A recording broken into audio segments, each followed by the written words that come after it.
vratac Jaglenac i sestrica Rutvica. Navalili neprijatelji na tvrdi grad neke plemenite i dobre kneginje. Kneginja nije mogla da tako brzo sakupi svoju veliku i vjernu vojsku i da obrani svoj tvrdi grad, nego je morala pobjeći noću sa svojim sinom, sa malim Kneževićem u naručju. Bježala tako ona cijelu noć, a kad je već počeo dan svitati, dođoše oni pod strašnu Kiteš planinu koja bijaše na kraju Kneževine. Nigdje na svijetu nije u to doba više bilo ni zmajeva, ni vila, ni vještica, ni kakvih hudoba. Bijaše ih protjerao Sveti Krst i razum ljudski. Samo u Kiteš planini bijaše se još zaklonio posljednji zmaj ognjeni, a dvorilo ga 7 vila zatočnica. Zato bijaše strašna Kiteš planina. Ali pod planinom sterala se tiha dolinica. Tu je mlada pastirica Milojka stanovala u pletenoj kolibici i čuvala svoje stado. Baš u tu dolinicu stigne dakle pred zoru kneginja sa djetetom i opazivši pred kolibicom Milojku, pristupi k njoj i umoli je: "Sakri mene i Kneževića u svojoj kolibici preko dana, da nas ne nađu neprijatelji. Kad opet padne mrak, bježat ću dalje sa Kneževićem." Milojka ih primi, napoji ih ovčjim mlijekom i sakrije ih u svojoj kolibici.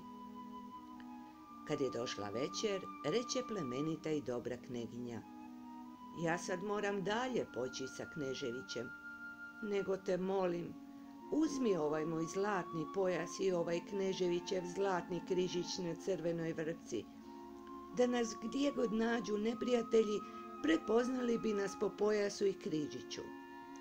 Spremi ove 2 stvari i čuvaj ih u svojoj kolibici. Kad moji vjerni vojskovođe sakupe vojsku i kad protjeraju neprijatelja, onda ću se ja vratiti u svoj tvrdi grad i učinit ću te tamo svojom milom drugaricom." "Tvoja drugarica ja ne mogu biti, plemenita kneginjo, jer ti nisam ravna ni po plemenu ni po razumu. Ali tvoj ću pojas i križić sačuvati, jer u pravoj tuzi i nesreći i prosjakovo srce može carevu srcu biti drug," reče Milojka. Tako reče Milojka i primi od kneginje križić i pojas na čuvanje, a kneginja podigne malo Kneževića u naručjaj i pođe dalje u noć, koja bijaše tako tamna da se nije vidjelo što je trava, a što je kamen, što je polje, a što je more. Prošlo mnogo godina od toga doba, ali kneginja se nije vratila niti u svoju zemlju, niti u svoj tvrdi grad. Njena velika vojska i njeni slavni vojskovođe bijahu tako nevjerni te odmah pristadoše svi uz neprijatelje. I zato neprijatelji oteše zemlju plemenite i dobre kneginje i nastaniše se u njenom tvrdom gradu. Nitko nije znao ni mogao saznati što se dogodilo sa kneginjom i sa malim Kneževićem. U onoj tamnoj noći mogla je bježeći pasti ili u more ili u ponor, ili je mogla inače poginuti sa svojim djetetom. Ali pastirica Milojka vjerno je čuvala zlatan pojas kneginjin i zlatni križić Kneževićev. Dolazili su kićeni najbogatiji momci iz sela i htjeli uzeti Milojku za ženu, jer je zlatan pojas i zlatan križić na crvenoj vrpci bio toliko vrijedan koliko 10 sela. Ali Milojka nije htjela ni jednoga od njih za muža, govoreći: "Vi dolazite radi zlatnog pojasa i križića, ali to nije moje i moram to bolje čuvati nego li svoje ovce ili svoju kolibicu." Tako je govorila Milojka i zato uze ona za muža nekog siromašnog i tihog momka kojemu bijaše svejedno za zlatan pojas i za križić. Živjeli su oni kao sirotinja, a više puta ni hljeba ni brašna u kući ne bijaše. ali oni i ne pomisliše da prodadu pojas ili križić. Za nekoliko godina razbolje se Milojkin muž i umre. A malo zatim uhvati teška bolest i Milojku, te ona spozna da mora također umrijeti. Zato pozove k sebi svoje dvoje djece, malu djevojčicu Rutvicu i još manjeg sinka Jaglenca, pak im dade svakomu podarak. Rutvici prikopča zlatan pojas, a Jaglencu priveže o vrat zlatan križić na crvenoj vrpci. I reče Milojka: "Zbogom, djeco moja, sami ćete ostati na svijetu, a nisam vas naučila velikim mudrolijama. Ali daće Bog, bit će za vas nejake upravo dosta ono čemu vas naučih. Ne ostavljajte jedno drugoga i čuvajte kao sveto što vam je majka predala na čuvanje, pak ću ja ostati uvijek među vama." Tako reče majka i umre. Rutvica i Jaglenac bijahu tako maleni da nisu znali otkuda majci pojas i križić, a pogotovo nisu razumjeli što to majka govori. Nego sjedoše jedno uz drugo kraj mrtve majke kao dvije prave sirote i čekali su što će s njima biti. Malo zatim dođoše ljudi iz sela i rekoše da Milojku treba sutradan pokopati. Ali se sutradan dogodilo još nešto. Kad su se naime ljudi vratili sa pogreba, odoše svi u kuću da razgovaraju. Samo Rutvica i Jaglenac ostadoše pred kućom jer su sve još mislili da će njihova majka od nekuda doći. Ali se u to spusti sa visine među njih veliki orao, baci Rutvicu na zemlju, uhvati je pančama za njezin zlatan pojas i odnese nebu pod oblake. Leti orao i nosi Rutvicu u svoje gnijezdo baš u Kiteš planinu. Nije Rutvici baš ni teško leteći ovako na zlatnom pojasu. Samo joj je žao što je rastavljena od brata jedinoga i sve misli: zašto nije orao i Jaglenca ponio? Tako oni doletješe nad Kiteš planinu i tu je odmah ugleda Rutvica što još nikada ne bijaše vidjela ni ona ni drugi stanovnici doline, jer se svaki uklanjao strašnoj planini. A tko bi jednom u nju zalutao, taj se nije vraćao. Vidi dakle Rutvica. Na jednoj se stijeni sastalo svih 7 vila zatočnica što su u Kiteš planini dvorile zmaja ognjenoga. Zovu se zatočnice jer su se zavjerile da će se, kao posljednje od vilinskog plemena, osvetiti ljudskome rodu. Gledaju zatočnice. Nosi orao djevojčicu. A bijahu se dogovorile vile i orlovi da će svaki svoj plijen donijeti na onu stijenu i tamo na stijeni održati sud što će učiniti sa plijenom i kome će pripasti. Zato se ona stijena zvala Razdijeli. Dozivaju dakle vile orla.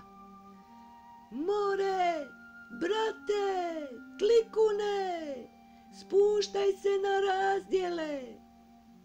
Nego, na svu sreću, kakvi drugovi, onakav odgovor. Orlu Klikunu dopala se Rutvica, pak se on ne drži ugovora i neće da se spusti na razdjele, nego nosi Rutvicu u svoje gnijezdo orlićima za igračku. Ali je trebalo preletjeti preko vrha planine, jer gnijezdo bijaše s onu stranu planine. Na vrh planine pak bijaše jezerce. Nasred jezerca otok, a na otoku stara crkvica. Oko jezera bijaše livadica, a oko livadice brazda, davno izorana. Preko ove brazde nisu iz planine smjele doći ni zmaj, ni bile, ni nikakve strahote.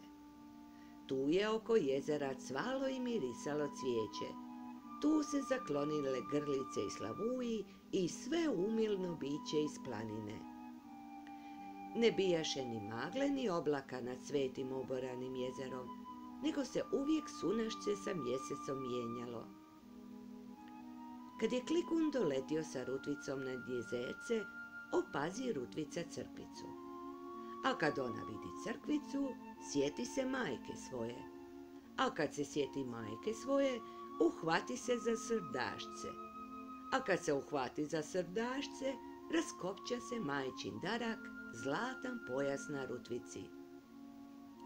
Raskopča se pojas, ispadne Rutvica orlu iz panča ravno u jezerce, a za njom padne njezin pojas. Dohvati Rutvica pojas i prijeđe sve po šašu i topuću, po vodenoj travi i roguzu na otok. I tu sjedne ona na kamen pred crkvicom, a Klikun kao bijesan vihor odleti dalje jer ne smije na sveto jezero. Spasena je sada Rutvica, jer preko braze ni jedno zlo ne može k njoj. Ali koja hasna kad je sama sirotica mala na vrh strašne Kiteš planine i nitko ne može k njoj, ni ona ne može nikuda. Međutim su ljudi koji su pokopali Milojku opazili da je orao odnio Rutvicu. U prvi čas zajaukaše svi, ali onda jedan od njih reče: bolje je, ljudi Božji, da je orao odnio Rutvicu. Teško bi se u selu tko pobrinuo za dvoje djece, a za samoga Jaglenca lako će se tko u selu pobrinuti. Da, bolje je tako, prihvatiše odmah svi drugi. Za samoga Jaglenca lako ćemo se pobrinuti. Postojaše još malo pred kolibicom, pogledaše prema onoj strani gdje je u visini nestalo orla sa Rutvicom, a onda odoše opet u kuću da piju i razgovaraju, sve jednako govoreći: svaki će od nas rado uzeti Jaglenca. Ovako su govorili, ali se nitko od njih nije ni toliko obazrao na Jaglenca da bi ga ponudio čašicom vode, premda bijaše velika vrućina. Jaglenac pak bijaše žedan i uđe u sobu te htjede umoliti vode. Ali bijaše on tako malen da nitko od onih ljudi nije razumio njegova govora. Jaglenac je hotio da mu netko dohvati njegovu drvenu čašicu, ali nitko od onih ljudi nije ni znao da ima za gredom Jaglenčeva drvena čašica. Kad je sve ovo vidio Jaglenac, obazre se on časak po sobi, a onda osjeti dijete: nije ovo sve ništa, ostao sam ja sam na svijetu. Zato se on nagne nad krčak što je stajao na zemlji, nasrče se koliko se dalo vodice i ode da traži svoju sestricu Rutvicu. Izašav iz kuće, pođe putem za suncem, kuda je vidio da je orao odnio Rutvicu. Sunce je išlo do Kiteš planine i tako Jaglenac, gledajući uvijek na sunce, dođe doskora do Kiteš planine. Nije bilo nikoga sa Jaglencem da mu kaže: ne idi, dijete, u planinu, planina je puna strahota. I zato on, ludo dijete, ide i počne se verati u planinu. Ali Jaglencu i onako nije ništa strašno. Njegova ga majka očuvala kao cvjetak pred oltarom, tako da mu se još nikada ni najmanje zlo ne bijaše dogodilo, niti ga strna kubo, niti ga zla riječ uplašila. Zato u Jaglančevo srce ne mogaše doći strah, makar što vidjele oči njegove ili čule uši njegove. Već se dakle Jaglenac poverao dobrano u planinu i došao do prvih stijena i klisora. A tamo pod razdjelima sastale se vile zatočnice i sve još vijećaju kako li ih je Klikun prevario. Ali u to one opaze. Ide dijete prema njima, vere se u planinu. Raduju se zatočnice, Lakali posla sa ovako malim djetetom. Kad se jaglenac približio, izađoše zatočnice pred njega. Oko njega hitro kolo učiniše. Začudio se jaglenac gdje su tolike gospođe pred njega išetale, a još na svakoj 2 velika krila. Jedna od zatočnica pristupi djetetu da ga za ruku uhvati, ali je u jaglenca križić na vratu. Kad je zatočnica ugledala križić, zacvili i odskočio od jaglenca, jer ne smije vila radi križića da ga dira. Ali neće zatočnice da tako lako dijete puste. Okupe se oko njega u široko kolo, te vijećaju tihano što će s njime. Ali u jaglenca spokojno srdašce.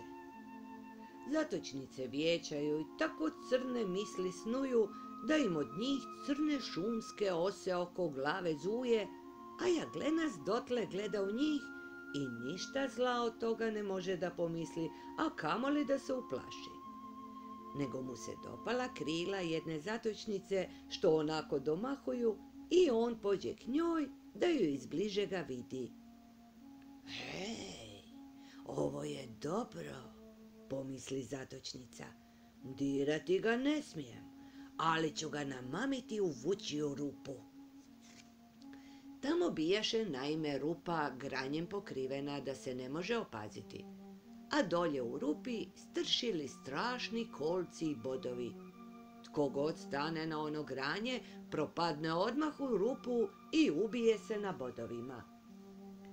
Mami dakle zatočnica jaglenca k vučjoj rupi, sve se odmiče od jaglenca, a on sve ide za njom da izbliže ga vidi krila njezina. Tako oni stigoše do rupe.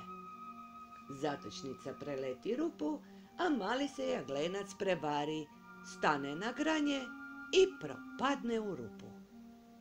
Kliknuše od radosti zatočnice, priletješe da vide kako je poginulo dijete na bodovima. A što znaju vile što je dijete maleno? Jaglenac bijaše lagan kao pilešce. Propalo s njim malo granja i lišća, pokrili se lišćem bodovi, a jaglenac, malen i lagan, ostade ležeći na lišću kao na krevetu. Kad se jaglenac tako našao ležeći na mekom, pomislio on, treba valjda spavati.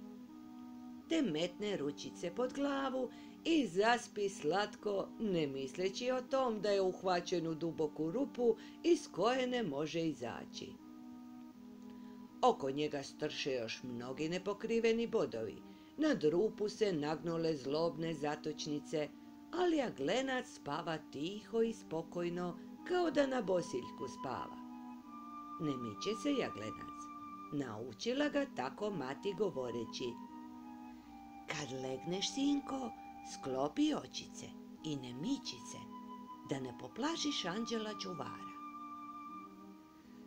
Stoje zatočnice oko rupe, vide one, zaspalo je dijete kao da je Duka mali na zlatnoj posteljici. Nije lak posao s ovim djetetom, rekoše vile. Zato poletiše na razdjele i učiniše vijeće kako bi ga umorile kad ga dirati ne smiju radi križića. Vijećahu, a onda se dosjeti jedna zatočnica i kliknu. Načinit ćemo oluju, pustit ćemo strašnu kišu, doći će bujica sa planine i potopit će dijete u rupi. Huj, huj, zahuje sve zatočnice, od radosti mašu krilima i ponesoše se odmah u zrak nad planinu da savijaju oblake i da prave oluju. Sjedi mala Rutvica na vrh planine na svom otočiću na Svetom jezeru. Oko nje krasni leptiri, sve joj na ramena sjedaju, a siva joj grličica dovela u krilo grliće svoje, te ih tamo zrnom hrani. I grančica od maline spustila se nad Rutvicu te se Rutvica nazobala crvenih malina i ništa joj ne fali. Ali je sama sirotica mala i tužno je u srcu, jer misli, zauvijek je rastavljena od jedinog brata Jaglenca i još misli, je li ga tko napojio vodice i je li ga tko položio spavati. Misleći tako žalosno, pogleda Rutvica prema nebu gore. Pogleda ona gore i opazi kako se gore oko planine vije crna magla kao noć. Nad Rutvicom i nad oboranim jezerom sunaš se sjaji, ali se sve naokolo savija i razvija magla, okreću se i vrte crni oblaci, dižu se i spuštaju kao crni teški dim, a iz dima toga kadikad zakrije se vatrene iskre. Bijahu to zatočnice što su nad planinom sakupljale crne oblake mašući velikim krilima, a njihove oči sipaju vatrene iskre preko oblaka. Vidjevši ovo, Rutvica pomisli, nadamnom je sunašce i ne može mi ništa biti, ali možda komu u planini treba pomoći u ovoj oluji. I premda Rutvica mišljaše da u planini nema krštene duše, ipak ona učini kako ju bijaše mati naputila da čini za oluje. Prekrsti se naime i pomoli se Bogu. A kako je u porušenoj crkvici ostalo zvono, to Rutvica dohvati konopac i stane zvoniti na oluju. Ne zna Rutvica za koga moli ni za koga zvoni, ali ona zvoni za pomoć svakomu koji je u nevolji. Kad je onako iznenada zazvonilo sa otoka zvonce koje je već šutjelo 100 godina, uplaše se zatočnice u oblacima, pobune se u svome poslu. Ostave se oluje, razbježe se od straha na sve strane, sakriju se koja pod stijenu, koja pod klisuru, koja u duplje, koja u paprad. Pročisti se planina u tili čas i sine po planini sunce gdje već 100 godina sunca ne bijaše. Sunce sinu, kiša iznenada stane, ali za maloga Jaglenca bijaše pogibao već gotova. Od one prve silne kiše sakupila se naime već bujica po planini i spuštala se velika voda baš prema rupi gdje je Jaglenac spavao. Nije čuo Jaglenac ni oluje ni gromova, niti on sada čuje bujice koja šumi strahovito i suklja strašnom brzinom k njemu da ga utopi. I nasrne voda u rupu, nasrne i u tili čas pokrije dijete. Pokrije ga, potopi ga u tili čas. Više se ne vidi ni rupa, ni bodovi, ni Jaglenac, nego samo voda kako suklja dolje niz planinu. Ali kako bijaše voda nasrnula u rupu, onako se ona dolje u rupi zavrtjela, zamiješala, prebacila, a onda iznenada izdigne voda i granje i lišće, a na granju maloga Jaglenca. Podigne ga, izdigne ga iz rupe i ponese na onom granju niz planinu. Bijaše bujica tako silna da je valjala i vukla silno kamenje i stare dubove i ništa ih nije moglo ustaviti, jer bijahu teški i silni, a bujica jaka. Ali mali Jaglenac na svom granju letio je lagašan na bujici, tako lagašan kao bijela ružica, i mogao ga je svaki grm sustaviti. I zaista, nađe se grm na putu i uhvati se granje sa Jaglencem za grm. Probudi se naglo Jaglenac, uhvati se ručicom za grm i popne se na njega, te sjedne na vrh grma kao ptičica. Nad Jaglencem sjaji milo i jasno sunašce, ispod Jaglenca strašna voda suklja, a on sjedi na grmu u bijeloj košuljici i oči tare od velikog čuda, jer ne zna ludi mali što ovo sve biješe, Otkuli ga je onako naglo probudio. Dok si on oči istro, dotle proletjela voda niz planinu. Nestalo bujice. Gleda jaglenac za bujicom kako nestaje po strminom, gleda kako se još cijedi i plazi mulj oko grmlja, a onda sađe jaglenac sa grma i pomisli: valjda treba dalje ići kad me probudiše. I pođe dalje gore u planinu. A bijaše se tako slatko naspavao da je sav bio radostan i činilo mu se sad će naći rutvicu. Čim je prestalo zvonce zvoniti, povrati se snaga zatočnicama. Ohrabre se, izvuku se svaka iz svoga skrovišta. Kad one izađoše, vide sunce po planini, a ničega se toliko ne boje zle zatočnice koliko jasnog sunašca.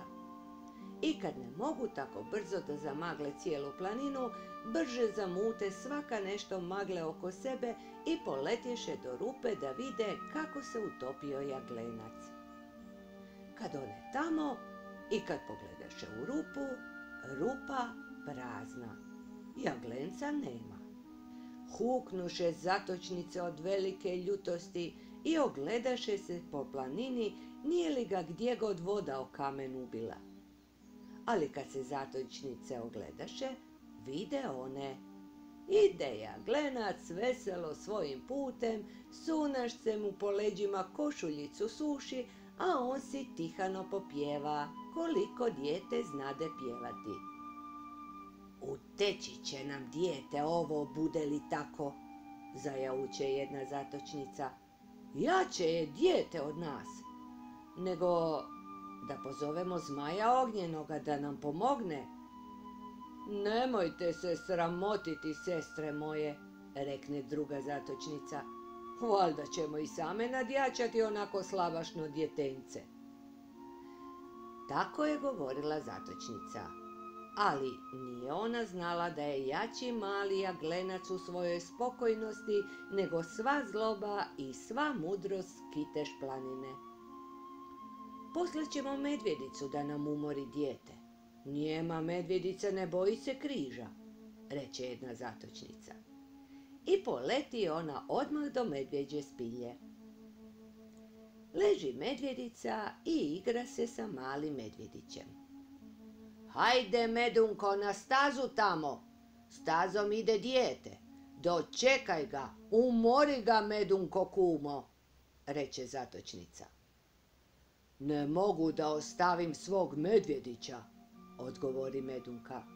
Ja ću ti ga zabaviti, reče zatočnica i stane se odmah igrati sa medvjedićem.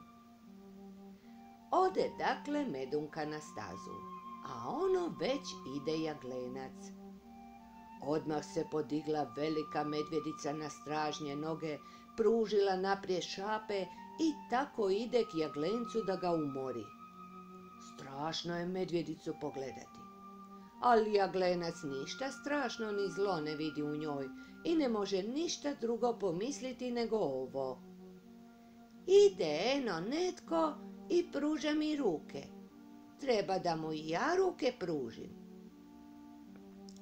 Podiže odmah jaglenac obje ručice, pruža ih spram medvjedice i ide prema njoj upravo kao da bi ga mati u naručja izvala. Još malo zgrabit će ga strašna medvjedica. Došla je već do njega i odmah bi ga pograbila i umorila da se je lecnu obježati. Ali vidi ona, ima kad promisliti, od kud će ga bolje uhvatiti. Pružila se sva u vis, ogleda jaglenca s desna i sa lijeva, sad će se na njega spustiti. Ali u taj čas zacvili u spilji mali medvjedić. Ujela ga crna osa što ih zatočnice oko sebe vode. Zacvili medvjedić strahovito, jer ako je i opako pleme Medunkino, ali ne podnosi bez vike opakosti tuđe. U sav glas cvili medvjedić, a kad je Medunka čula gdje joj mlado cvili, Zaboravio ona i jaglenca i svu planinu. Baci se Medunka na sve 4 noge i otkasa kao bijesna do spilje. Hvata ljutita Medunka svojom šapom zatočnicu u kose. Potukoše se, povaljaše se, počupaše se i ostaviše jaglenca na miru. Pošao jaglena za medvjedicom da gleda časak kako se one valjaju i kezmaju. Gleda on, a onda se samo nasmije u sav glas, dijete ludo, i ode dalje u planinu. I ne zna da mu je glava bila u torbi. I opet se sastadoše zatočnice na razdjelima da učine vijeće što će sa jaglencem. Vide da su slabije od njega. Već se one i umorile ovako leteći na razdjele i sa razdjela i vijećajući o jaglencu. Zato bijahu vrlo ljutite. Hej, otrovat ćemo dijete. Sad nema ni mudrolije ni čarolije koja bi ga spasila, zaključiše one. I odmah jedna od njih uze drvenu pliticu i poleti na neko polje u planini da nabere otrovnih jagodica. A jaglenac i ne misli da tko o njemu vijeća čini ili da si tko god o njemu glavu tare, nego on ide veselo planinom i guće si tihano kao golub mladi. Dođe on tako do polja otrovnoga. Usred polja staza. S jedne strane staze polje pokriveno crvenim jagodicama, a s druge strane crnima. Otrovne su i jedne i druge i poginuti mora svaki koji se nazomlje ili jednih ili drugih. Ali otkud bi jaglena znao da na svijetu otrova ima kad ga je majčino mlijeko othranilo? Ogladnio dakle jaglenac, a dopale mu se crvene jagodice u polju. Ali vidi on, tamo daleko pred njim na crvenoj strani bere netko jagodice i ne diže glave, kao da se žuri. Bijaše ono zatočnica, a brala je crvene jagodice da otruje jaglenca. Ono je njezina strana, pomisli jaglenac i ode na crne jagode, jer ga ne bijahu naučili da se s kime otima. Sjedne dakle među crne jagodice i stane zobati, a zatočnica odmaknula daleko u crvenim jagodama, pa i ne zna da je jaglenac već stigao i da zoblje na crnoj strani. Kad se jaglenac tako nazobao, ustao on da pođe dalje. Ali se jao stalo jaglencu mutiti pred očima, glava ga ljuto zaboljela, a zemlja kao da mu se pod nogama ljulja. Bilo je to od crnog otrova. Jao, jaglenče mali, zaista ti ne znaš ni mudrolija ni čarolija. Kako li ćeš se spasiti od ove nesreće? Ali jaglena svejedno dalje pođe, jer misli, nije ovo ništa što mu se mute očice i što mu se ljulja zemlja. Tako on dođe do zatočnice gdje ona braše jagode. Opazi zatočnica dijete i odmah istrči na stazu pred njega sa pliticom crvenih jagodica. Meće pred njeg pliticu i domahuje mu neka jede. Ne zna zatočnica da se jaglenac već nazobao od crnih jagoda, a da znade ne bi ga nudila crvenima, nego bi ga pustila da pogine od crnog otrova. Jaglencu ne bijaše više do jagoda, jer ga je ljutito boljela glava. Ali je majka jaglenca naučila, jedi sinko kad te nudim, ne žalosti majke. Ne bijaše ovo ni mudrolija ni čarolija što je majka nejakog jaglenca učila, ali u dobar čas učini jaglenac po njenim riječima. Uze on pliticu i pozoba crvene jagodice. Kad on pozobao, al se njemu pročistile očice, niti ga više boli glava, ni srdašce, niti mu se ljulja zemlja. Crveni otrov ubio u jaglencu crni otrov. A on pljesnu radostan u ručice i ode dalje zdrav kao ribica, a radostan kao ptičica. Vidi se ono već vrh od planine, a jaglenac misli: dalje od vrha i nema svijeta. Tamo moram Rutvicu naći. Ne vjeruje zatočnica svojim očima. Gleda za jaglencem, a on ide i ništa mu nije od onolikog otrova. Gleda, ali onda zacvili ljuto.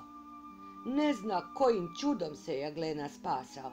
Vidi samo uteći će joj dijete na jezero jer je već blizu vrha. Nema zatočnica kada da leti na razdjele i da vijeća sa drugaricama. Kad je prava nevolja, ne čine se vijeća, nego ona poleti ravno do brata svoga, do glasatog ptića Bukača. Gnijezdi Bukač u planini na močvarici, ama baš tik do brazdice kojom je sveto jezero oborano. Ni on, ptica goropadna, ne smije preko brazde na jezero, ali ovdje ga hudobe na međi smjestiše da svojom vikom smeta tišinu na jezeru. Bukaču, brate, rode, reče zatočnica Bukaču, ide dijete putem. Ustavi ga svojom vikom ovdje na brazdici da mi ne uteče preko brazde na jezero. Idem ja po zmaja ognjenoga. Tako reče zatočnica i poleti kao strijela niz planinu po zmaja ognjenoga što u sutjeski spava. A Bukač jedva dočekao da mu rikati kažu, jer je veoma ponosan na silu svoga glasa. Već se mrak stao hvatati i bijaše večer. Jaglenac prilazi sve bliže brazdici, a preko brazdice vidi se jezero, a na jezeru bijeli se crkvica. Eto me na kraj svijeta, samo dok prijeđem onu brazdicu, misli jaglenac. Ali se odjedanput začuje po planini vika tako strahovita da se trese granje i prekreće lišće po drveću, a ječe stijene i klisure do najdubljih ponora. Ono Bukač riče. Riče strahovito, uplašio bi se i sam Skenderbeže silni, jer Skenderbeže pamti riku turskih topova. Ali se ne može nikako da uplaši nejaki jaglenac na kojega još nikada nitko od jada ili zlobe ni viknuo ne bijaše. Čuje jaglenac nešto buči da se gora trese, a jaglenac ide bliže da vidi što je ono veliko. Kad on tamo, a ono ptica, nije veća od kokoši. Umače ptica kljun u močvaricu, pak podiže glavu i napinje vrat kao mješinu, te riče, mili Bože, riče, da sve trepte rukavčići na jaglencu. Dopalo se ovakovo čudo jaglencu, te on sjedne da malo izbliže ga vidi kako Bukač riče. Sjedne jaglenac upravo pod svetu brazdicu pred Bukača, te zaviruje Bukaču pod vrat, jer bijaše mrak, da vidi bolje kako mu se vrat napinje. Da je mudri jaglenac, ne bi on ostao baš pod brazdom u planini, gdje mu sve hudobe nauditi mogu, nego bi prešao korak preko brazde, da se spase, kud hudobe ne smiju. Ali je lud mali jaglenac, pa bi mogao poginuti još ovdje, gdje mu je spas pred očima. Zabavio se dakle jaglenac oko Bukača. Zabavio se, prevario se. Dok se on naime tako zabavio, dotle zatočnica probudila zmaja ognjenoga što u sutjeski spava. Probudila ga pa ga vodi putem u planinu. Ide strašan zmaj ognjenoša, sipa oganj na obje nozdrve, kida putem borove i jele, tijesna mu je i šuma i planina. Što ne bježiš, malen jaglenčiću, samo skokni preko one brazde pa si spasen, radosna ti majka. ali jaglenac i ne misli da uteče, nego mirno sjedi pod brazdom i kad ugleda kako se kroz noćni mrak uzdiže zmajev plamen, pomisli jaglenac: što li se ono tako lijepo sjaji u planini? Ono ide oganj, popalit će jaglenca, a on, dijete ludo, još milo gleda i čudi se: što se ono tako lijepo sjaji? Opazila zatočnica jaglenca, pa govori zmaju ognjonoši: eno dijete, zmaju ognjonoša, pripravljaj si ognja ponajboljeg. Zaduhao se težak zmaje, penjući se putem po planini. Čekaj, sestro, da uhvatim daha, odgovara zmaja ognjonoša. Dahne zmaje do 2 do 3 puta, al se u tom zmaje prevario. Kako li je teško odahnuo, tako duhne vjetar po planini. Duhne vjetar, prebaci jaglenca preko brazde do jezera Sveta. Ceknu zatočnica, pade na zemlju, zavije se u svoja crna krila i plače kao ljuta godina.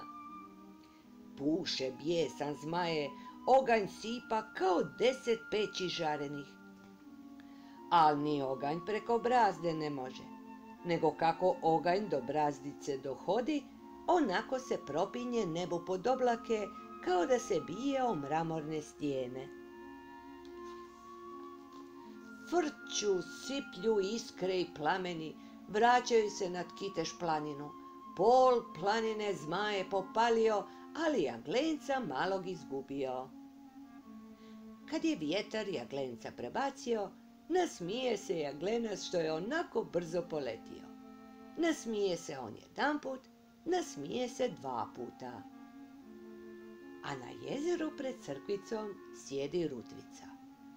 Večer je, al ne mogaše Rutvica zaspati od buke i nemira po planini što muti tišinu na Svetome jezeru. Čula je Rutvica kako huje i cvile zatočnice i kako mumlja medunka. Čula je kako puše zmaje i sutjeske i gledala kako sipa oganj po planini. I sad gleda plamen gorući što liže nebu pod oblake. Ali tada čuje nešto. Mili Bože, što li čuje ona? Nasmijao se netko ko praporac srebrni. Zakucalo srce u Rutvici. Nasmijao se opet onaj glasić. I ne može Rutvica da odoli, nego doziva sa otoka: tko se ono smije u planini? Milo pita Rutvica, al sve strepi, tko li će joj odgovoriti? Tko me ovo zove sa otoka? Odgovara malen jaglenčiću. Spozna Rutvica tepanje jaglenčevo. Jaglenče, brate moj jedini, kliče Rutvica i podiže se bijela na mjesečini. Rutvice, sestrice, kliknu jaglenac i poleti lagan kao noćna laptirica preko šaša, preko lopuća, preko trave vodene na otočić. Zagrliše se, izljubiše se, sjedoše na mjesečini pred crkvicom.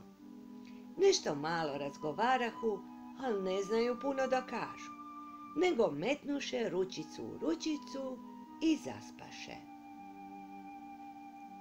Tako oni počeše živjeti dan za danom na Svetom jezeru. Srećan je jaglenac, bolje mu sreće i ne treba. Na jezeru ima vodice bistre i malina slatkih. Po livadi obdan cvijeće i leptiri, a obnoć krijesnice i rosa. U grmlju slavuji i grlice. Rutvica jaglencu u večer stere posteljicu od lišća, a ujutro ga u jezeru kupa i opančiće mu veže. Misli jaglenac, više svijeta i ne treba, nego li je ovo brazdom oborano. Blago si ga jaglencu kad je mlad. I Rutvici je dobro, ali na njoj je briga, kako li će očuvati jaglenca, kako li će ga prehraniti. jer je Bog tako odredio da nikada mlađi ne pojede što stariji ne promisli. Tako je po čitavom svijetu, pa tako je i na Svetom jezeru moralo biti. Tare dakle briga Rutvicu. Sutra će Petrov danak biti. Hoće li ponestati malina kad Petrov danak prođe? Hoće li ohladiti vodica i sunašce kad jesen dođe? Kako li ćemo prezimiti u samoći? Hoće li nam propasti kolibica u dolini? Ovako se brine Rutvica, a gdje ima brige, tu najlaglje dođe napast. Jednoga dana promišlja ona: Bože moj, velike li sreće da možemo doći opet u našu kolibicu. A u to zovne netko iz planine. Ogleda se Rutvica i vidi tamo s druge strane brazde stoji u šumi najmlađa zatočnica. Ljepšeg je lika nego druge zatočnice i rado bi se nakitila. Opazila je zatočnica zlatan pojas na Rutvici i zaželjela se toga pojasa više nego li svega svijeta. Djevojčice, sestrice, dobaci mi pojas, zove Vila preko brazde. Ne mogu, Vilo, pojas mi je od majke, odgovori Rutvica. Djevojčice, sestrice, nije pojas od majke, nego je od kneginje, a kneginja je davno umrla. Dobaci mi pojas, govorila Vila koja je pamtila kneginju. Ne mogu, Vilo, meni je pojas od majke, opet veli Rutvica. Djevojčice, sestrice, iznijeću tebe i brata u dolinu i ništa vam biti neće, dobaci mi pojas, opet viče Vila. Ovo bijaše ljuta napast za Rutvicu, koja je toliko željela da izađe iz planine. Ali ipak ona odgovara i čuva majčinu uspomenu od Viline lakomosti. Ne mogu, Vilo, pojas mi je od majke. Ode Vila sva tužna, ali se drugi danak opet vratila i opet doziva. Dobaci mi pojas, iznijeću vas iz planine. Ne mogu, Vilo, pojas je od majke, odgovara i opet Rutvica i preteško joj je na srdašcu. 7 dana tako Vila dolazila, 7 dana Rutvicu napastovala. Gora je napast od najteže brige i mala Rutvica probljedjela kolika joj je želja da sađe u dolinu.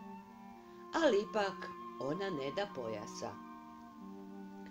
7 dana Vila dozivala, 7 dana Rutvica odgovara. Ne mogu, Vilo, pojas je od majke. Kad i 7. dan tako odgovorila, onda vidi Vila da pomoći nema. Ode Vila niz planinu, sjedne dolje na zadnji kamen, raspusti kose i proplače kolika joj je želja za zlatnim pojasom kneginjinim. Međutim, plemenita i dobra kneginja ne bijaše umrla, nego življaše već mnogo godina u nekoj dalekoj zemlji sa svojim sinom Kneževićem. Kneginja nije nikome kazivala kako je visoka plemena, a njezin sin bijaše odviše malen kad su bježali, pa se nije ničega sjećao. I tako u onoj zemlji nitko ne znadijaše, pa ni sam Knežević, da su oni roda Kneževskoga. A po čemu bi se i znalo da je ono kneginja, kad ne imađaše ni krune ni zlatnog pojasa, a što ona bijaše dobra, tiha i plemenita, zato nije morala baš kneginja biti. Kneginja je živjela u nekoga dobroga gazde i tkala je i prela za njegovu družinu. Tako je ona prehranjivala sebe i sinka. Sinak bijaše odrastao velik i krasan momak, izvanredne snage i jakosti, a kneginja ga bijaše samo dobro mu učila. Ali jedno je zlo bilo. Knežević bijaše vrlo nagle i okrutne čudi. Zvali su ga pak ljudi Božja krelja, jer bijaše onako jak i žestok, a ujedno onako siromašan. Pokosio jednog dana Božja krelja gazdinu livadu i legao opodne u hlad da počiva. Ali onuda jašio neki gospodičić, pak zovnu Relju. Hej, momče, ustaj i potrči natrag cestom da mi nađeš srebrnu ostrugicu, ispala mi negdje putem. Kad je to čuo Relja, u njega se uzbunila na zlo krv kneževska, krv naprasita, gdje ga onaj buni u počivanju, te ga šalje da mu traži ostrugicu. Bora mi hoću, viknu Božja krelja, a ti ovdje leži i počivaj umjesto mene. To reče i skoči do gospodičića, uhvati ga sa konja i tresne njima u hlad, da je ovaj ostao ležeći kao mrtav. A Božja krelja poleti onako bijesan do svoje majke, te joj viknu. Majko nesretna, što si me Božjakom rodila, da me šalju neka im tražim po prašini ostrugice? Sav se Relja od bijesa izobličio onako govoreći. Gleda majka sina, rastužila se jako. Vidi ona što je, izgubit će i ona i sinak mir svoj, jer treba reći ono što je dosad tajila. Nisi Božjak, sine moj, progovori kneginja, nego si Knežević nesrećni. Ispripovijeda ona Relji sve kako je s njome i s njim bilo. Sluša Relja, sve mu oči sjevaju od neke vatre, a pesti mu se grče od jeda, te upita. Majko moja, zar baš ništa ne osta od kneževine naše? Ne osta ništa, sine, doli jednog križića na crvenoj vrpci i jednog zlatnog pojasa, odgovara majka. Kad ovo ču Relja, on kliknu. Ide, majko, donjeću pojas i križić, ma gdje bili? 3 put će mi ojačati snaga kneževska na pogledu njihovu. A onda upita. A gdje si, majko, ostavila pojas i križić? Jesi li ih ostavila prvom vojskovođi, da ih čuva on i velika vojska tvoja? Nisam, sine, i dobro je da nisam, jer mi i vojskovođa i velika vojska moja privolješe uz neprijatelja i piju i goste se sa neprijateljem i rasipaju kneževinu moju, odvrati kneginja. Jesi li ih možda ostavila na dnu svojeg tvrdog grada u 7. podrumu pod 7 ključeva? Nisam, sine, i dobro je da nisam, jer je neprijatelj ušao u moj tvrdi grad, otvorio je i razvalio utrobu njegovu, pretražio mu 9 podrume i nahranio konje svojim biserom iz riznica mojih, odvrati kneginja. A gdje si ostavila zlatan pojas i križić na crvenoj vrpci? Upita Relja, a oči mu se krijese. Ostavila sam ih kod mlade pastirice u pletenoj kolibici, gdje nema ni ključa ni sanduka. Idi, sine, možda ih tamo i sad nađeš. Ne vjeruje Relja da bi ostao pojas i križić u pletenoj kolibici, kad nije moglo ni u 9. podrumu tvrdoga grada ostati sačuvano biserje plemenite kneginje. Ali sve se više na zlo buni ponosna i silovita krv kneževska u Relji i on govori majci silnim glasom. Ele, majko, zbogom ostaj! Naći ću križić i pojas bilo gdje mu drago i neka se ne šali onaj ko mi ih ne htjedne dati. Donjeću ti pojas i križić, tako meni krvi kneževske. Ovako rekne Knežević Relja, dohvati oštrac od kose, okuje ga teškim baljčakom i srne u svijet da traži svoju djedovinu. Pod nogama mu zemlja zvoni kakav mu je korak, na vjetru mu se kose viju kako naprijed crče, a na suncu mu ubojita sablja sjeva kao ognjem prelivena. Ide tako Relja, nikad ne sustaje. Obdan ide, obnoć ne počiva, uklanja mu se s puta malo i veliko.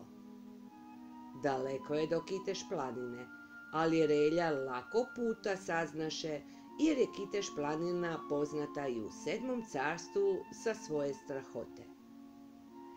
Na Ivanje se Relja od majke oprostio. Na Petrov dan pod planinu stiže. Kad je pod planinu stigao, raspituje za kolibicu pletenu, za pastiricu Milojku i za zlatan pojas i križić. Kolibica eno u dolini. Milojku smo na Mladu nedjelju pokopali, a pojas i križić su na djeci. Djecu odvabiše vile u Kiteš planinu, odvratiše ljudi.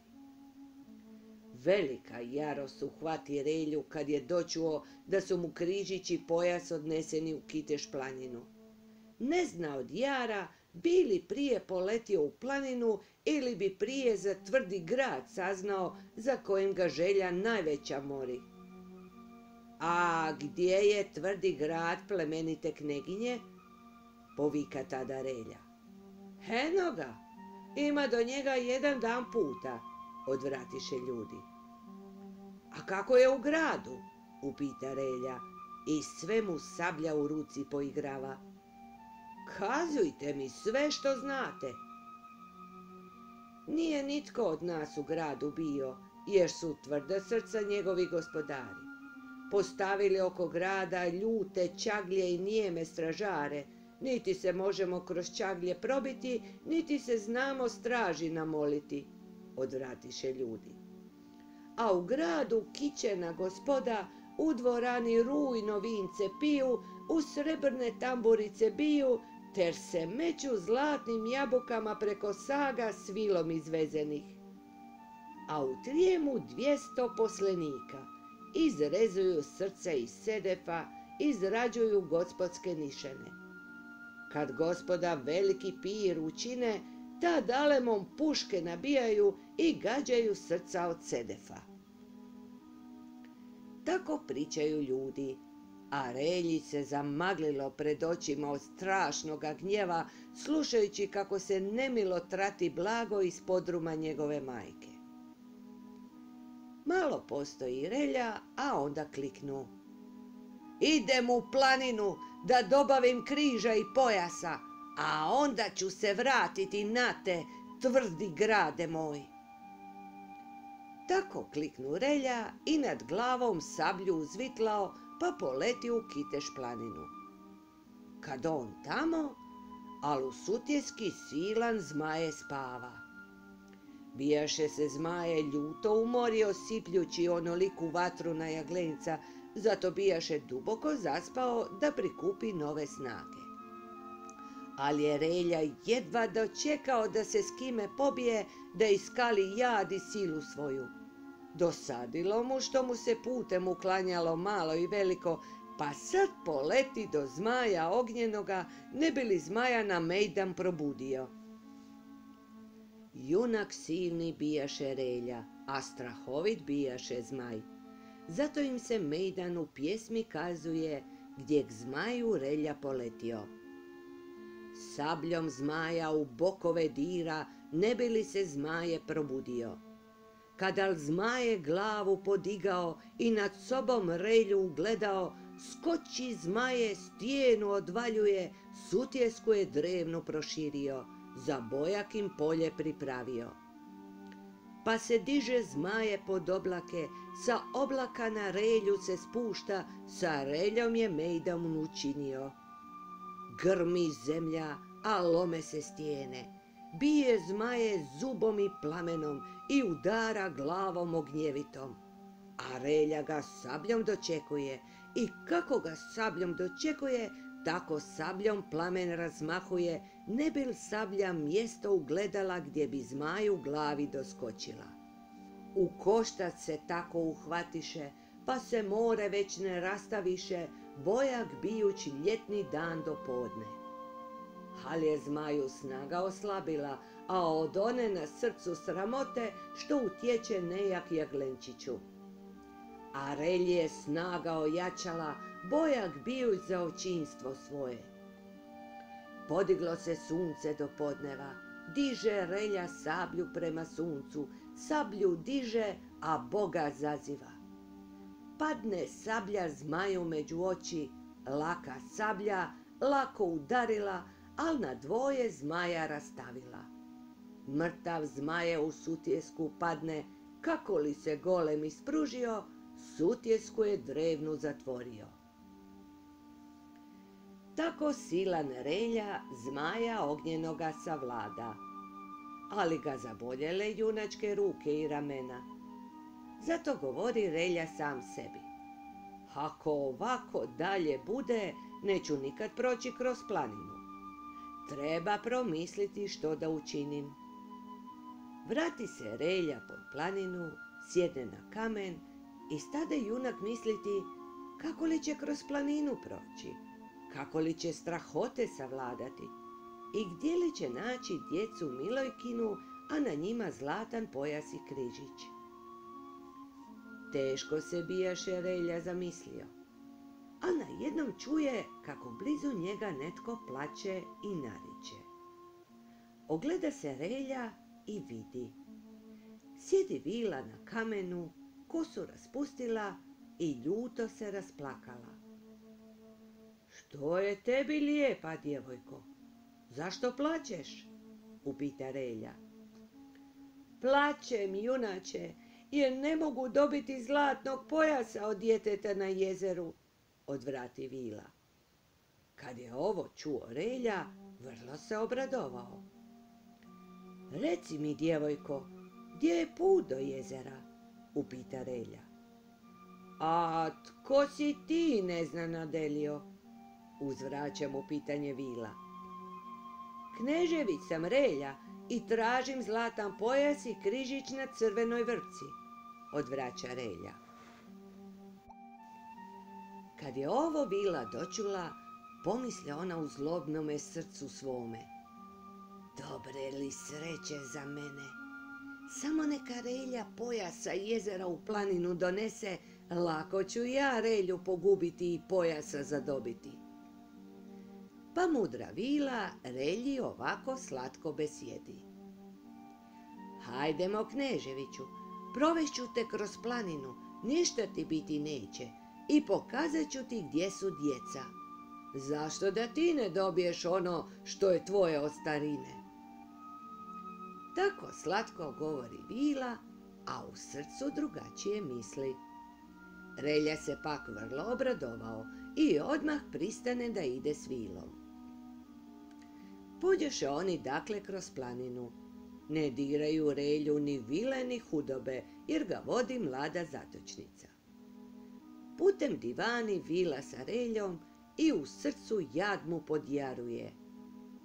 Da vidiš kako su prkosna djeca, kneževiću, i tebi pojasa dati neće, al ti si junak nad svim junacima, pa se ne daj reljo sramotiti. Smije se relja, gdje bi se njemu djeca oprla, njemu koji je posjekao zmaja ognjenoga. A vila mu dalje kazuje kako li su djeca u planinu dospjela, a kako iz planine ne znaju izaći. Od velike radosti što će zadobiti pojas, vila se tako razgovorila da ju je ostavila mudrost, te priča relji i hvali se svojim znanjem. Luda djeca mudrolija ne znaju, a da znaju što mi znamo, već bi nam umakla. Ima u crkvici svijeća i kandilo. Da nakrešu ognja nepaljena, da zapale svijeću i kandilo, prošli bi sa svijećom i kandilom kroz planinu kao da je crkva. Staze bi se pred njima otvarale i drveće krošnje naklanjalo. a za nas bi još i gore bilo, jer bismo poginule i mi vile i hudobe po Kiteš planini, kud god bi se širio dim od kandila i svijeće. Al što znaju djeca luda i prkosna? Da nije zatočnica tako radosna, ne bi sigurno Relji kazivala ni o svijeći ni o kandilu, nego bi čuvala tajne zatočničke. Tako oni stigoše do brazde i ugledaše pred sobom sveto jezerce. Iza stabla Knežević proviruje, a Vila mu djecu pokazuje. Vidi Relja crkvicu na otočiću. Pred crkvicom sjedi djevojčica kao ružica bijela. Niti pjeva, niti si pripjevkuje, nego u krilu ručice sklopila, a prema nebu oči podigla. Na pijesku uz crkvicu igra se dijete nejako, jaglenac maleni, a na djetetu križić zlačani. Na pijesku se zaigrao, dvore gradi, dvore razgrađuje, sitnom rukom kulu sazidao, pa se svome poslu nasmijava. Zagledao se Knežević u Relja, pa se junak nešto jako zamislio. Al zatočnica nema kada da čeka dok Knežević sve misli promisli, nego ona njemu tiho probesjedi. Zovnuću djevojčicu Kneževiću, vidjet ćeš da pojasa ne da. A ti onda hvataj sablju okovanu, poleti i uzmi što je tvoje, pa se k meni u planinu vrati. Odvešću te natrag kroz planinu da ti sestre moje ne naude. Raduje se Vila ovako govoreći kako će lako Relju umoriti i sebi pojas dobaviti samo dok ga Relja donese sa jezera. Ali Relja sluša i ne sluša što zatočnica besjedi, jer se biješe u djevojčicu zagledao. A Vila odmah zovnu Rutvicu. Djevojčice, sestrice, dobaci mi pojas, izneću tebe i brata iz planine. Kad je ovo čula Rutvica, još je više u licu probljedjela, a ručice čvršće sklopila. Tako joj je teško da jedva može progovoriti. Rado bi iz planine, sve joj srdašce puca od želje. Ali ipak ne da majčinog pojasa. Prosuše se suze Rutvici po licu, tiho plače, kroz plać odgovara. Odlazi, Vilo, i više ne dolazi, jer pojasa dobiti nećeš. Kad je Relja ovo čuo i vidio, u njemu se na dobro uzbunila krv kneževska, krv plemenita. Ražalilo mu se ovo dvoje siročadi, što se nasred strašne Kiteš planine sami čuvaju od hudoba i napasti, od smrti i pogube. Mili Bože, predala je kneginja vojski oboružanoj i tvrdim gradovima da joj brane kneževinu.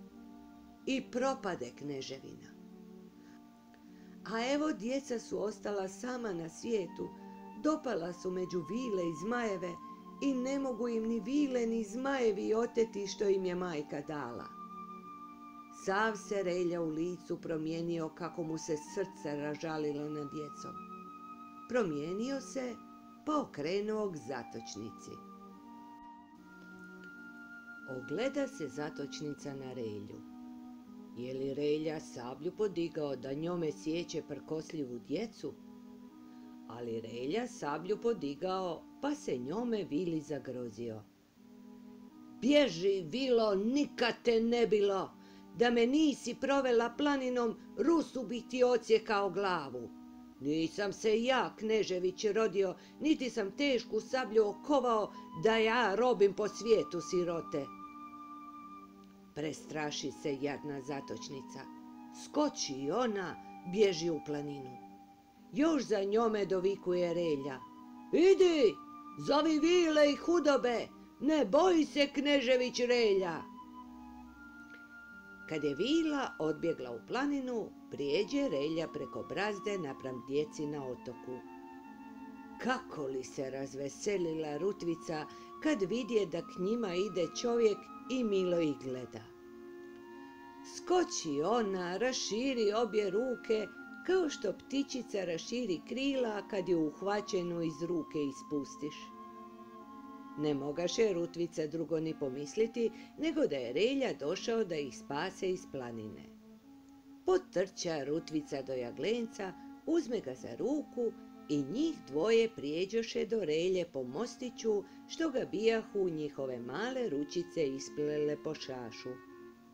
Silan junak bijaše Relja, čudnovato mu je s djecom razgovarati. Al djeci nije čudno s junakom razgovarati, jer im je srce svemu sklono i otvoreno. Uhvati jaglenac Relju za ruku, ogleda mu sablju okovanu. Veća sablja 2 put nego jaglenac. Podigao jaglenac ručicu, sav se ispružio, a jedva je ručicom sablji balčak dosegnuo. Gleda Relja, još nikada ne bijaše vidio on ovako male ruke kraj svoje ruke. Našao se Relja u teškoj neprilici, zaboravio pojas i križić, pa misli: što li ću progovoriti s ovom nejakom siročadi? Maleni su, ludi su i ništa ne znaju. Ali u to Rutvica upita Relju: a kako ćemo iz planine, gospodaru? Baš je pametna ta djevojčica, pomisli Relja. Eno, ja stojim i čudim se kako su ludi i maleni, a ne mislim da treba izaći iz planine. Onda se Relja dosjeti što mu bijaše zatočnica rekla o svijeći i kandilu. I reče Relja Rutvici: slušaj, djevojčice, otišla je zatočnica, dozvaće sestre svoje u pomoć, a ja idem pred njih u planinu. Ako Božja pomoć bude, nadjačat ću vile zatočnice, vratit ću se po vas na jezero i izvešću vas iz planine. Ako pak vile mene nadjačaju, pa kako poginem u planini, onda nakrešite ognja nepaljenog, zapalite svijeću i kandilo, pak ćete proći kroz planinu kao da je crkva. Kad je ovo čula Rutvica, ona se jako rastuži, pa govori kneževiću Relji: nemoj toga činiti, gospodaru. Što ćemo mi, sirotice jadne, ako pogineš u planini? Jedva si nam došao da nas braniš, a sad nam odmah pogineš i ostaviš nas same na svijetu. Što bismo mi? Nego, hajdemo odmah da nakrešemo ognja, da upalimo svijeću i kandilo, pak ti, gospodaru, hajde s nama kroz planinu. Al se knežević vrlo razljutio, pak on veli: ne budali luda, djevojčice, nije me majka rodila junaka da me vodi svijeća i kandilo dok ja imam sablju okovanu. Ne vodite svijeća i kandilo, nego Božja volja i zapovjed, odgovori Rutvica. Ne budali luda, djevojčice, ta moja sablja bi zavrđala da me vodi svijeća i kandilo. Neće tvoja sablja zarđati, kositi ćeš polja i livade. Zbunio se Relja. Ne bi se još toliko ni zbunio od riječi Rutvičinih, koliko od miloga pogleda male djevojčice. I sam znade da će teško nadjačati vile i hudobe. I sam znade da će valjda poginuti, izađe li na mejdanu planinu. A jaglenac ogrlio Relji koljena, pak milo u njega gledaše. U Relji živo zakucalo plemenito srce kneževsko, da on zaboravi i o križu, i o pojasu, i o mejdanu, i o tvrdome gradu, nego samo misli: evo, treba da štitim i očuvam ovu vjernu siročad. Pa onda reče: neće gubiti u objesti glavu. Hajde, djeco, nakrešite ognja, zapalite svijeću i kandilo, nek me vode vaše male ruke. Još za malo časaka pak se u Kiteš planini vidjelo čudo čudnovato. Otvorila se široka staza niz planinu, a po stazi polegla tanka trava kano svila. S desne strane ide mali jaglenčić, na njemu bijela košuljica, a u ruci drvena voštanica. Tiho gori i tihano praska kao da se sa suncem razgovara. S lijeve strane ide Rutvica. Opasala se zlatnim pojasom, a u ruci njiše kandilo od srebra. Iz kandila bijeli dim se vije. Među djecom stupa silan Relja. Čudno mu je tolikom junaku što ga vode svijeća i kandilo, a ne vodi ga sablja okovana. Al se milo djeci nasmijava. O rame je tešku sablju oslonio, pak sa sabljom tako razgovara. Ne boj mi se vjerna moja drugo, kosit ćemo polja i livade, krčit ćemo šume i šikare, tesat ćemo grede i obore, sunce će te 100 put pozlatiti dok hraniš 2 sirote male. Tako oni šeću kroz planinu kao da je crkva. Od svijeće se tanak dim proteže, od kandila se sveti miris tere. Ali jao i naopako po zatočnice u Kiteš planini. Kud god se tako širio dim i miris po planini, tamo su pogibale i umirale zatočnice. Pogibale su kako je koja najbolje i najljepše znala. Jedna se pretvorila u sivi kamen, pak se bacila sa stijene u ponor gdje se kamen rastepao u 100 komada. Druga se stvorila u crveni plamen, pa se odmah ugasila u zraku. Treća se rastepla u široku, šaroliku prašinu, pa se rasula po papradi i kamenu. I tako je svaka izabrala kako je mislila da je najljepše umrijeti. Ali to je zaista bilo sve svejedno. Ili ovako, ili onako, svakako su morale nestati sa ovoga svijeta. A to je ono što im ni najljepša smrt nije mogla nadoknaditi. Pomriješe i pogibaše dakle svih 7 zatočnica. I tako sada ni u Kiteš planini, ni nigdje drugdje na svijetu nema ni vila, ni zmajeva, ni drugih hudoba. Relja pak i dječica stigoše sretno u dolinu i Rutvica ih odvede do njihove kolibice. Sad istom pade na Relji pošto je išao u Kiteš planinu. Uniđoše oni dakle u kolibicu i malo sjedoše.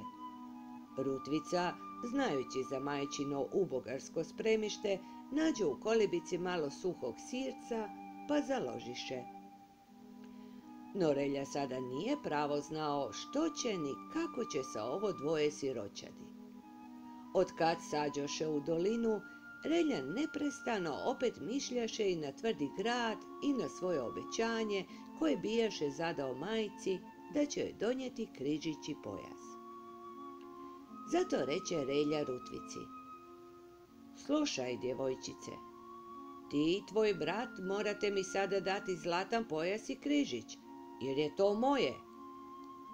Pa i mi smo tvoji, gospodaru, reče Rutvica i pogleda začuđenim okom Relju gdje on toga ne zna. Nasmijao se Relja, ali onda reče: ali ja moram križić i pojas da odnesem svojoj majci. Kad je Rutvica ovo čula, kliknu ona radosno: ako majku imaš, gospodaru, idi tamo, dovedi nam majku, jer mi majke više nemamo. I sam bi kamen proplakao gdje mala Rutvica spominje majku svoju u ovoj maloj i pustoj kolibici. I sam bi kamen proplakao gdje ovako krasna dječica sama na svijetu ostadoše i pomoć mole u Kneževića Relje da im dovede majku kad majke nemaju. Ražalio se opet Relja, gotovo junaka suze podbile. Zato on reče djeci zbogom i ode da im dovede majku. Kad je Relja za 7 dana puta stigao k majci, uz prozor ga je majka dočekala pa ga gleda. Ide Relja bez sablje, bez križa i bez pojasa. Ne da Relja ni majci pitati, već joj tako milo dovikuje. Spremaj mi se, mila moja majko, da idemo čuvati što je naše. Tako oni na put odoše. Putem kneginja Relju pitala je li našao pojas i križić, je li sakupio vojsku, je li uzeo tvrdi grad i kneževinu. Našao sam pojas i križić, ali nisam skupio vojske, niti sam uzeo kneževinu. Biće bolje bez vojske, majko, jer ćeš vidjeti što je ostalo našega u kneževini, reče Relja.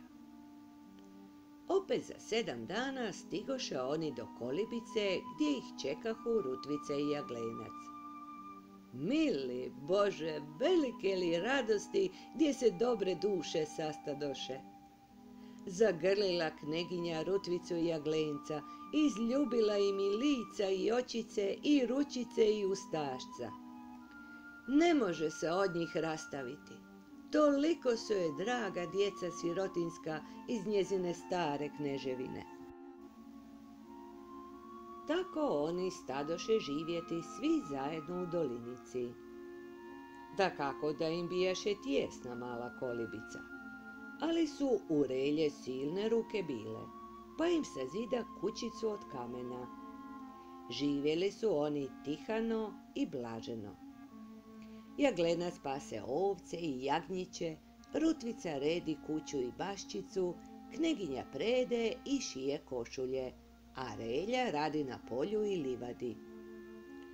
Upoznali ljudi iz sela mudrost kneginjinu i snagu Reljinu, a jednom pače opaziše kako kneginji pristaje zlatan pojas, te rekoše ljudi, premda nikad prije svoje kneginje ne bijahu vidjeli.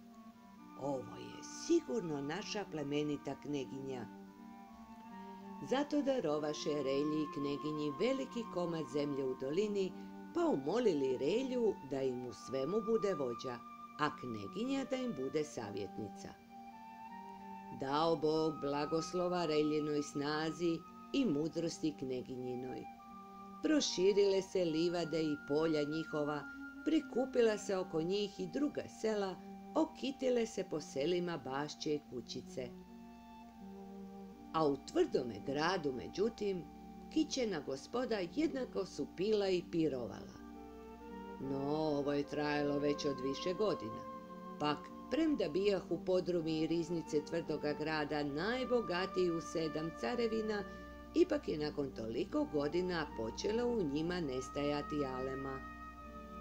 Najprije je nestalo alema u podrumima, zatim nestalo sedefa po trijemovima.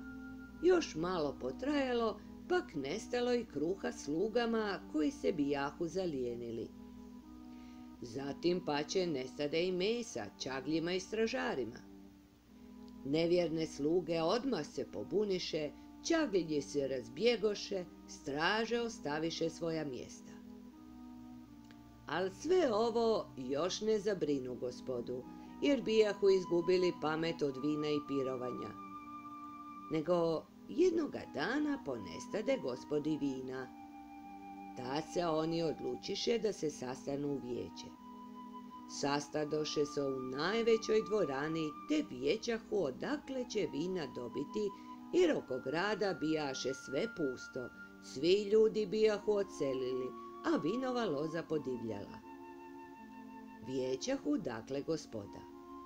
Ali pakosni buntovni sluge bijahu podrezali grede nad dvoranom, pa kad gospoda najbolje vijećahu, sruši se strop nad njima i poklopi ih ona silna i teška kula od grada, te ih sve umori.